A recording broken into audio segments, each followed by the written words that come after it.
Hi water signs, Cancer, Scorpio, Pisces. Welcome to Mr. Queen PH. At ito ang inyong daily gabay ngayong February 10, 2024. This is a general reading. Just take what resonates. Watch your Sun, Moon, Rising, Venus for other messages. And thank you sa lahat ng mga sumusuporta dito sa ating channel. Just a reminder, gamitin nyo lamang ang reading na to bilang gabay. And pa-follow, like na rin ang ating Facebook at TikTok. Lahat po yan Mr. Queen PH. And of course, please like, share, subscribe para lagi kayong updated sa ating mga readings. And if you are interested in prosperity items, bracelets, please check my Shopee. Available ang mga prosperity items, bracelets, zodiac sign bracelets, and many more. Link on the description. Okay. Water signs. Cancer, Scorpio, Pisces. What's up? What's up?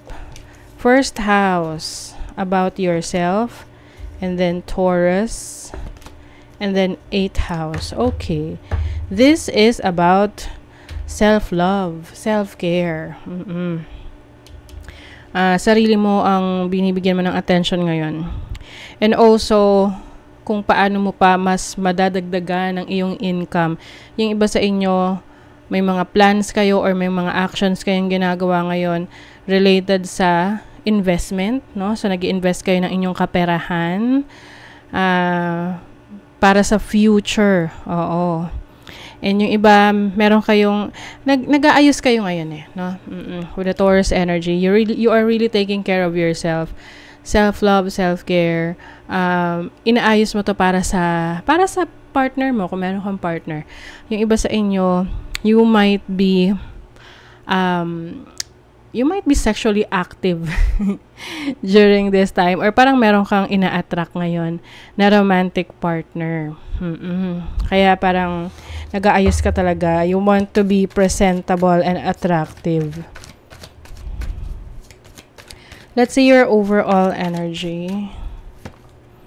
You have the 10 of Wands. Ang dami mong inaasikaso. Kailangan mo daw magpahinga. You have the Empress energy, so Taurus, Libra energy to. The Empress is about abundance. This is taking care of yourself. So marami kang work, maraming reason kaya ka busy ngayon. Maraming mga obligasyon, responsibilities. So, I think you're becoming more competitive, no? Yung tipong meron kang gustong patunayan sa sarili mo, patunayan sa ibang tao. Pero there are times na hindi mo nababalanse yung oras at panahon mo sa importanteng bagay. So, dapat equally distributed yan or mababalance mo talaga. So, yung iba sa inyo, maaring magbabakasyon muna. Oo, taking a break. Kasi pwedeng nanggaling kayo sa isang labanan na pwedeng competition, or alam mo yung tipong masyadong tight yung competition sa trabaho, sa career, sa business nyo. So, ikaw naman talagang kumukuha ka ng maraming trabaho para mapantayan mo sila or malagpasan mo sila. So, ngayon, you are very prosperous. You are lucky. Maganda yung pasok ng pera sa'yo.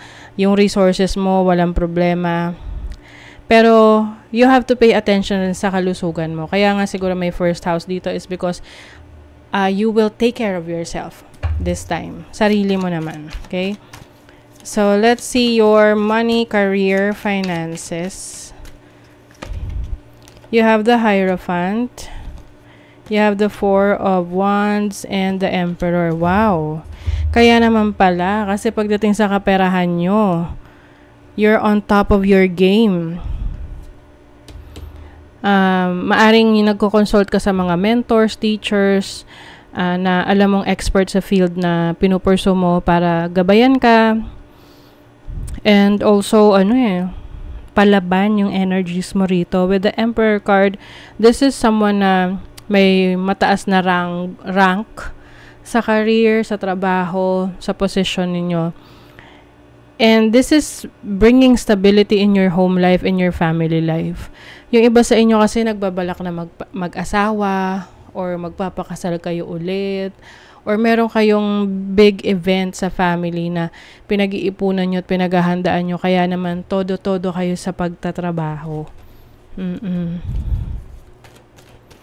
So, some of you, maaring meron din kayong ma-acquire na bahay, bagong bahay.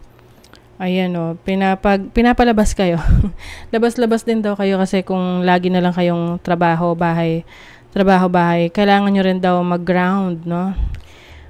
I-ground nyo yung sarili nyo para matanggal yung stress. You also have determination. Ayan o, consistency is the key in achieving your goals. Kaya naman pala, you are really consistent in what you do. Yung iba sa inyo, nag-gym, you want to be fit, nagbabawas kayo ng timbang, o gusto nyong mas maging malakas. Oo. So, yeah, manage your time para mas productive kayo.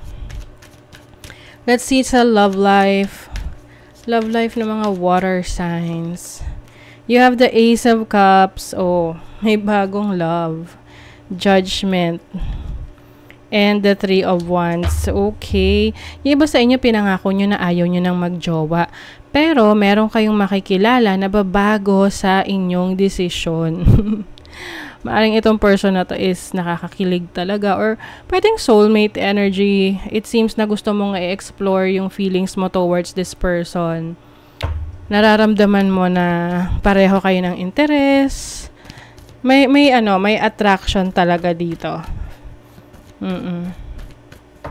And pwedeng mag-evolve to sa isang seryosong relationship. If you will allow, no? Yung iba sa inyo, pwedeng pumapasok kayo sa isang long distance relationship. Medyo challenging yan kasi, syempre, yung presensya niya, like being there with you, real time, yun yung maaring maging challenge ninyo. Diba? Taking care of yourself. Uy, may let go ka. This is about releasing control and let things unfold naturally. O wag yun naman daw kasing madaliin. Oo. Na tipong may nakakakilig na person sa buhay nyo and then gusto nyo na agad-agad mag-evolve yung relationship to a higher level of commitment. May mga bagay na hindi minamadali. Mas maganda na kilalanin mo muna itong person na to. Kasi definitely, makikilala mo to, no? Ng totoong-totoo. Lalo na kung mas magbibigay rin kayo ng time sa isa't isa. Ang importante is, unahin mo yung sarili mo. You have to take care of yourself. Kasi kung idedepende mo yung happiness mo sa person na to, paano kung hindi mag-workout, dinawala na rin yung happiness mo. So, it's about you being more independent, focusing on yourself, but at the same time, letting things happen or unfold naturally para sa relationship ninyo. Okay? So, that is your reading, water signs. Thank you so much. Bye!